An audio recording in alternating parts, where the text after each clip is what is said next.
والے درویش تھے دلی کے، بہت سارے لوگ مرید تھے، ایک بڑا خدمت گزار مرید تھا، مزدوری کرتا تھا، غریب تھا، تو 6 بیٹیاں تھیں اس کی۔ حضرت صاحب کے پاس روز آ کے کہتا حضور بچیوں کے لیے دعا کریں، اللہ کوئی اسباب پیدا کر دے، ایک بچی کی شادی کا خرچہ 1000 دینار ہے اور میں غریب ہوں۔ حضرت صاحب دعا کر دیتے۔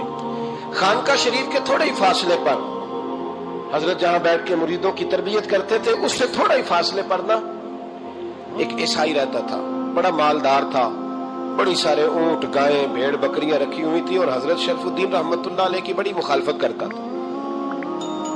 اور یہ جو آپ کا غریب مرید تھا، یہ اس کا پڑوسی تھا، ایک دن بلا کے نا ان کو کہنے لگا کہ تو کدھر جا کے جو ہے وہ ٹکرے مار رہا ہے، وہاں سے کچھ نہیں ملنے والا، وہ تجھے کیا دیں گے جن کی خانقاہ خود چندے پہ چلتی ہے، مدرسہ چندے پہ چلتا ہے، مسجد چندے پہ چلتی ہے، تیری بیٹی کا معاملہ کہاں حل ہوگا؟ تو اس درویش نے کہا کہ تو میرے پیر کو نہیں جانتا، تو مجھے میرا محبوب نہیں ڈٹھا، تو پتہ نہیں نا، تو اس رستے کا مسافر نہیں، تو نہیں جانتا، ان کا بس چلے نا تو وہ ہر قیمت میں میری بیٹیوں کی شادی کرا دیں۔ اب وہ عیسائی تھا، کہنے لگا اچھا چلو ٹھیک ہے، اگر اتنی بات ہے نا تو جاؤ ان سے جا کے کہہ دو کہ 6 سال کے لیے میرے ساتھ معاہدہ کر لیں، تو میرے جانوروں کو چارہ ڈال دیا کرے، 6 سال ڈیوٹی کرے، میں 6000 دینار دے دیتا ہوں۔ وہ میرے ساتھ 6 سال میرے جانوروں کو چارہ ڈالے، رکھتے ہیں نا آپ چارہ ڈالنے کے لیے ایڈوانس پیسے دے کے، اب تو لوگ انہیں بھی غلام ہی بنا لیتے ہیں، بڑی تھوڑی تنخواہ دیتے ہیں، ظلم کرتے ہیں، پورا معاوضہ نہیں دیتے۔ حضرت شیخ شرف الدین کے بارے میں وہ کہنے لگا جا اپنے پیر سے جا کے کہہ کہ میرے جانوروں کو 6 سال چارہ ڈالے، میں 6000 دے دیتا ہوں، تو جو کہتا ہے ہر قیمت پہ جانے کو تیار ہے۔ اس نے جب یہ بات کی تو مرید نے ناراض ہو گیا، وہ لڑائی ہو گئی، گریبان پکڑ لیا، جھگڑا ہوا، بات بڑی دور گئی۔ اس طرح کی بات کرتا میرے حضرت کے بارے میں، تیرے جیسے کئی میں وہاں کام پہ رکھا دوں۔ جب وہ بڑی بحث ہوئی، بات محلے میں، علاقے میں پھیل گئی، دنیا نے سن لی، تو شیخ شرف الدین تک بھی پہنچ گئی۔ اس طرح جھگڑا ہوا ہے، لوگ سو گئے عشاء کی نماز کے بعد۔ حضرت صاحب نے نا سر پہ کپڑا لیا، اس عیسائی کے دروازے پہ دستک دی، وہ باہر آیا، فرمانے لگے لوگ تو سوچ سمجھ کے ملازم رکھتے ہیں، تو نے بھی تو سوچ ہی لیا ہوگا، تبھی تو مجھے آفر کی ہے، تو اپنی آفر پہ قائم ہے، واقعی مجھے رکھ لے گا اور 6000 دینار دے دے گا؟ کہنے لگا جا بابا کام کر اپنا۔ فرمایا نہیں، تو نے اتنے لوگوں میں بات کی، اتنی بحث ہوئی، تو قائم ہے؟ کہنے لگا میں تو قائم ہوں، پر آپ نے نہیں قائم رہنا۔ فرمایا میں سوچ سمجھ کے آیا۔ اس نے کہا آپ ڈیوٹی کریں گے، بحثوں کو چارہ ڈالیں گے؟ فرمایا ایک شرط، بس جب اذان ہو جائے نا تو مجھے رب کی نماز پڑھنے کی اجازت دے دینا، باقی صبح و شام جو تو کہے گا۔ اگر اس غریب کی بیٹیاں بیائی جائیں تو مجھے اور کیا چاہیے، اس کی 6 بیٹیوں کا بوجھ ہے اس کے سر پہ، تو مجھے رکھ لے۔ اللہ اکبر۔ وہ کہنے لگا چلے پہ میرے ساتھ خط بندگی کر لیں، آج کل ہم اسٹام کرتے ہیں، اس زمانے میں خط بندگی ہوتا تھا، غلامی کا خط، قاضی شہر کے پاس، یعنی اس کا خیال تھا کہ چلو اسٹام کی بات کروں گا تو بھاگ جائیں گے۔ فرمایا چل میں تیار ہوں۔ قاضی تک گئے، طے ہو گیا، 6000 دینار دے دیے۔ حضرت نے مرید کو بلایا، فرمایا پتر یہ لے جا، جا میری بیٹیوں کو روانہ کر دے۔ کہنے لگا حضور یہ کیا کر رہے ہو آپ، کچھ سوچیں۔ فرمایا یار جب تجھے بیٹا بنا لیا تو پھر میری پوتیاں تو لگتی ہیں نا، میرا حق تو بنتا ہے نا، جا کے ڈیوٹی کر، ان کو بیاہ دے۔ بات پھیل گئی، بادشاہ بھی عقیدت مند تھا، وہ 12000 دینار لے کے پہنچا۔ کیا بتاؤں ان رب کے بندوں کا دل کیسا ہوتا ہے، کیا درد ہوتا ہے، کیا رنگ۔ 12000 دینار لے کے بادشاہ آیا اور آ کے حضرت کو پیش کیے کہ حضور آپ دیں اس عیسائی کو ڈبل دیں اور جائیں کام کریں۔ آپ فرمانے لگے تو پیسے دے، شرطیں نہ لگا، میرا جہاں دل کرے گا میں خرچ کروں گا، مجھے تو مزہ ہی اب آنے لگا ہے، ابھی تو لطف آ رہا ہے، ابھی تو ذائقہ آیا ہے کچھ کرنے کا، پیسے دینے ہیں تو دے، پابندی نہ لگا، جہاں میرا دل کرے گا میں۔ اس نے کہا حضور ٹھیک ہے رکھ لیں۔ حضرت نے فجر مسجد میں پڑھی، جیب میں 12000 دینار تھے، اعلان فرمایا بھی کسی اور کی بیٹی بھی بیٹھی ہے تو پیسے میرے پاس ہیں۔ وہ 12000 دینار بھی بانٹ دیا، اور 12000 دینار بانٹ کے نا تو پھر چلے گئے کھیت میں چارہ کاٹنے۔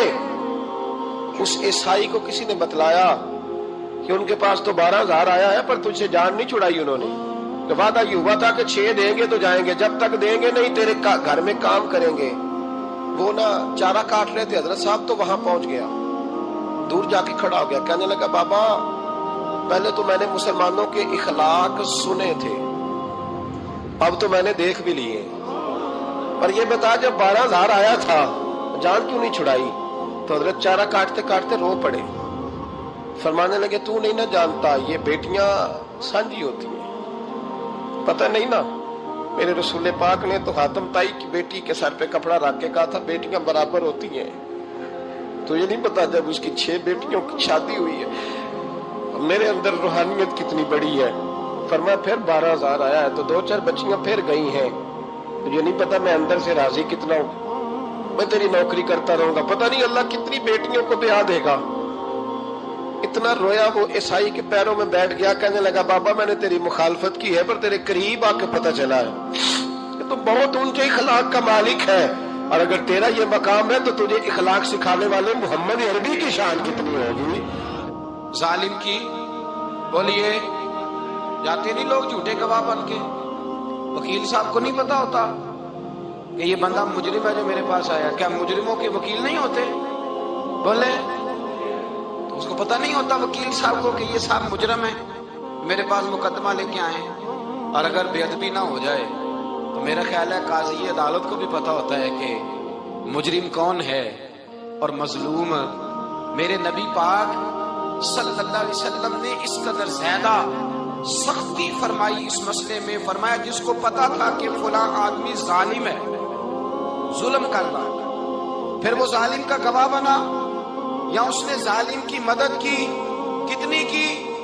شارحین لکھتے ہیں چاہے اس نے ایک جملہ بول کے کی، چاہے ایک، سارے بولیے، چاہے ایک غریب کو اس نے ظلم کیا تو کہتے ہیں علاج یہ سی، چاہے ایک جملہ بول کے کی، شارحین اس حدیث کی شرح میں لکھتے ہیں ایک جملہ بول کے چاہے مدد کی، جس بندے نے کسی ظالم کی مدد کی کسی مقدمے میں یا کسی صورت میں اور اسے پتا تھا یہ ظالم ہے، میرے نبی پاک صلی اللہ تعالیٰ علیہ وسلم فرماتے ہیں اگر اس نے مدد کی، ابھی ظالم کی بات نہیں ہو رہی، ظالم کے مددگار کی بات ہو رہی، اگر کسی نے ظالم کی مدد کی تو حضور فرماتے ہیں خدا بھی اس سے بری ذمہ ہے، رسول بھی اس سے بری ذمہ ہے۔ سنبھال کے رکھے اپنی نمازیں، قربانیاں، حج، زکوٰۃ سنبھال کے رکھے۔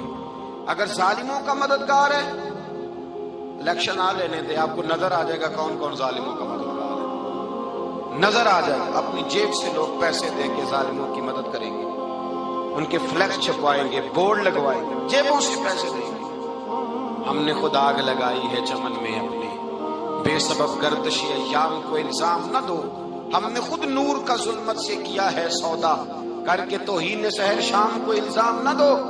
ظالموں کے مددگار میدان میں آ گئے، یہ چھوٹا لفظ نہیں، میرے حبیب پاک صلی اللہ علیہ وسلم نے فرمایا جو ظالم کا مددگار ہے سن لے، جو سجن کے ساتھ کچہری جاتا ہے وہ یاد رکھے، جو دوست کا گواہ بنتا ہے وہ یاد رکھے، جو کہتا ہے میں مانگی گیا تھا، مجھے بلایا گیا تھا قبضہ چھڑانے کے لیے کسی غریب بیوہ کی جائیداد پہ، کب وہ سن لے تو مدد کر کے نہیں آیا، تو خدا کے ذمے سے نکل گیا۔ رسول پاک نے فرمایا تیرا میرا تعلق ختم ہو گیا، تو ظالم کا مددگار ہو گیا، پھر تو کہتا میں بے چین ہوں، میں بے قرار ہوں، میں آزمائش کا شکار ہوں، پلٹ کے دیکھ تو صحیح تیرا گناہ کتنا بڑا ہے۔ میرے نبی پاک صلی اللہ علیہ وسلم کا ایک اور فرمان سننے، ابن ماجہ ابو داؤد میں موجود ہے، اس حدیث کو آپ نے یاد کر لینا، کر لیں گے انشاءاللہ، سارے کہیے انشاءاللہ کر لیں گے یاد۔ حضور صلی اللہ علیہ وسلم نے فرمایا اگر تو ظالم کی مدد کرے گا نا، یہ لفظ دل کی تختی پہ لکھ لینا، یہ مکافات عمل ہے، مکافات عمل دنیا، ادھر کرو گے تو ادھر بھرو گے۔ فرمایا اگر تو کسی ظالم کی مدد کرے گا، سن لے حضور کا فرمان ہے، اگر تو ابن ماجہ ابو داؤد سیاہ میں موجود ہے، فرمایا اگر تو کسی ظالم کی مدد کرے گا تو رب تعالیٰ مرنے سے پہلے تیرے اوپر بھی ظالم کو مسلط کر دے گا، تیرے اوپر بھی ایک دفعہ ظلم ضرور ہوگا اگر تو ظالم کی، وہ کسی صورت میں بھی ہو سکتا ہے، کسی صورت میں بھی تیرا بیٹا ہی اٹھ کے ظلم کر دے گا، تو الجھ جائے گا، کسی نہ کسی جگہ تیرے لیے تباہی کا سامان ہوگا، تیرے اوپر ظلم ہوگا، اس لیے کہ تو ظالموں کا مددگار ہے۔ چاہیے یہ تھا کہ تو مظلوم کی مدد کرتا، انسانی ایمانی یقین کا فریضہ سر انجام دیتا، تو ظالموں کا مددگار ہو گیا۔ ٹٹول کے دیکھ لیں، رزلٹ نکال کے دیکھ لیں، ہمارے زمانے میں ظالموں کے مددگار زیادہ، اتنی لمبی زبانیں نکال کے ظالموں کی مدد کرتے، بڑے بڑے کالم نویس اللہ نے انہیں قدرت دی لکھنے کی، تو اپنا قلم ظالموں کی مدد میں خرچ کرتے ہیں۔ وہ لوگ جن کو اللہ تبارک و تعالیٰ نے قدرت دی، ہمت دی، طاقت دی، کچھ لوگ ان کے حلقہ احباب میں، وہ اپنے لوگوں کو استعمال کر کے ظالموں کی مدد کرتے ہیں، ظالموں کی مدد کرتے ہیں۔ میرے نبی کریم سید عالم نور مجسم صلی اللہ علیہ وسلم نے فرمایا، اگر تو نے ظالم کی مدد کی تو جب تک تو توبہ نہیں کرے گا رب تجھ سے ناراض ہی رہے گا۔ اللہ تجھ سے، او بھائی جس سے رب بھی ناراض ہو گیا، نہ کھانا نہ پینا نہ سونا نہ جاگنا نہ نیند، پھر تیری ہر چیز تیرے لیے آزمائش ہوگی، پھر تیرا سایہ بھی تیرے لیے خوف کا سامان بنے گا، پھر زندگی جیتی جاگتی لاش بن جائے گی تو اپنے کندھوں پر اپنی میت اٹھائے پھرے گا جب تو ظالم کا مددگار ہوگا۔ اور نبی پاک صلی اللہ علیہ وسلم نے فرمایا ظالموں کا مددگار بھی ظالم ہوتا ہے، ظالموں کا مددگار بھی، سارے بولے ظالموں کا مددگار بھی، نہیں کو نہیں، آپ سارے نہیں بولے، ایک دفعہ بولے ظالموں کا مددگار بھی، پکی بات ہے، ظالموں کا مددگار بھی۔ اللہ اکبر، جس کا یارانہ ہو، جس کا دوستانہ ہو، جو کہے میں نے نا اس کو اوکھے ویلے کے لیے ظالم کو یاد رکھا ہوا ہے۔ کبھی مشکل میں رکھے نہیں ہوئے لوگوں نے ظالم دوست، کہتے میں نے رکھے ہوئے ہیں، بلکہ ہمارے دیہات میں تو کہتے ہیں میں نے بازو بنائے ہوئے ہیں۔ کس کو بازو بنا لیا؟ ظالم بھی کبھی بازو ہوتا ہے، جو ظلم کی تلوار لیے میدان میں کھڑا ہے۔ قارون، حامان، فرعون، نمرود کا حال نہیں لوگوں نے دیکھا؟ اپنے زمانے میں آپ نے کتنے لوگ نہیں دیکھے جن کے سائے سے، آواز سے لوگ کانپتے تھے؟ پھر پولیس کی گاڑیوں میں وہ اس طرح مردہ پڑے کہ دنیا نے تماشا دیکھا ان کا۔ یہ رنگ ہم نے دیکھے نہیں اپنے آنکھوں سے۔ فرمایا ظالم کا مددگار بھی، جو کار میں بٹھا کے لے کے گیا وہ بھی ظالم، جس نے چائے پلائی وہ بھی، جس شخص نے کھانا کھلایا وہ بھی، جو کچہری تک ساتھ گیا وہ بھی، جس نے فلیکس کے نیچے، بڑے شرابی کے نیچے چھوٹی اپنی فوٹو لگائی وہ بھی، جو ووٹ کی پرچی ڈالنے گیا وہ بھی۔ کہہ دینا باہر نکل کے کہ حضرت صاحب نے سیاسی تقریر کی ہے، کہہ دینا، پر بات تو سچی ہے نا۔ خو کرے ہم تو سے تھوڑا سا گلا بھی سن لے، خو کرے ہم تو سے تھوڑا سا بھی گلا۔ امام مالک کے پاس ایک بندہ آیا، اس نے کہا حضور میں درزی ہوں، ایک ظالم بادشاہ مجھ سے کپڑے سلواتا ہے، میں تو ظالموں کا مددگار نہیں نا۔ ایک ظالم بادشاہ مجھ سے، حضور میں تو مددگار نہیں نا ظالموں کا، جو فرمایا ظالموں کا مددگار بھی ظالم ہوتا ہے، تو کپڑے لے کے آتا ہے میں سی کے دے دیتا ہوں، ذمہ داری نہیں سمجھے۔ ایک آدمی دکاندار ہے، اس سے کوئی بندہ چیز خریدنے آئے گا تو تھوڑی کہے گا میں نے نہیں دینی، تو دے گا۔ کوئی بندہ اگر کسی شخص سے کوئی کام کہتا ہے جو اس کی فیلڈ ہے، اس کا شعبہ ہے، اس کا معاش کا وہ سلسلہ ہے، کہتے ہیں یا رسول اللہ صلی اللہ علیہ وسلم ظالموں کا مددگار بھی ظالم، حضور نے فرما دیا۔ تو امام مالک سے بندے نے مسئلہ پوچھا، دل کی تختی پہ لکھنے والی باتیں ہیں، کہا حضور میں درزی ہوں، ظالم کپڑے سلواتے ہیں، میں تو مددگار نہیں نا۔ امام صاحب کہنے لگے نہیں، مددگار تو وہ ہوگا جو تجھے سوئی دھاگا فراہم کرے گا، تو پورے کپڑے سی کے دیتا ہے، تو خود بہت بڑا ظالم ہے، تو پورے سوٹ سی کے دیتا ہے، تو بہت بڑا ظالم خود ہے۔ مددگار تو وہ ہوگا جو تجھے دھاگا دے گا، جو تجھے بٹن دے گا، جو تجھے نلکی دے گا۔ جو ظالم سے اتنی نفرت ظلم کر کے بندہ ہے، یہاں تو ہمارے زمانے میں ہیرو بن جاتے ہیں لوگ، ظالم ہیرو ہے، لوگ اس سے ڈرتے پھرتے ہیں، گھومتے پھرتے ہیں، اور بہت سارے کم مزاج لوگ اس کے پیچھے ہاتھ باندھ کے پھرتے ہیں۔ ظالموں کی مدد کرنا، ظالموں کے ساتھ رہنا، یہ ظلم ہے، ظلم، یہ زیادتی ہے۔ میرے نبی پاک صلی اللہ تعالی علیہ وآلہ وسلم نے ارشاد فرمایا، یاد رکھو رب فرماتا ہے میں مظلوم کی مدد ضرور کروں گا، چاہے جلدی کروں چاہے دیر سے کروں، میں مظلوم کی مدد۔ اور حضور صلی اللہ علیہ وسلم نے فرمایا ہے، حضرت معاذ بن جبل کہتے ہیں حضور نے مجھے یمن کا گورنر بنایا، جب میں جانے لگا نا تو حضور نے بڑی نصیحتیں کی، بخاری میں موجود ہے، فرماتے ہیں جب میں پلٹنے لگا تو میرے رسول نے فرمایا معاذ ایک منٹ ٹھہر جا، ایک بات میری یاد رکھنا، اس کو نہ بھولنا۔ کہا حضور کیا؟ فرمایا دیکھنا کسی پہ ظلم نہ کر بیٹھنا، کہیں تجھ سے زیادتی نہ ہو جائے۔ محبوبہ پھر حضور نے فرمایا سن میرے معاذ، میں تجھے گورنر بنا رہا ہوں، زیادتی نہ کر بیٹھنا۔ یا رسول اللہ صلی اللہ علیہ وسلم کیا ہوتا ہے؟ تو میرے کریم نے فرمایا جب مظلوم دعا کے لیے ہاتھ اٹھاتا ہے تو عرش کا مالک کہتا ہے فرشتوں پیچھے ہٹ جاؤ، عرش کا مالک کہتا ہے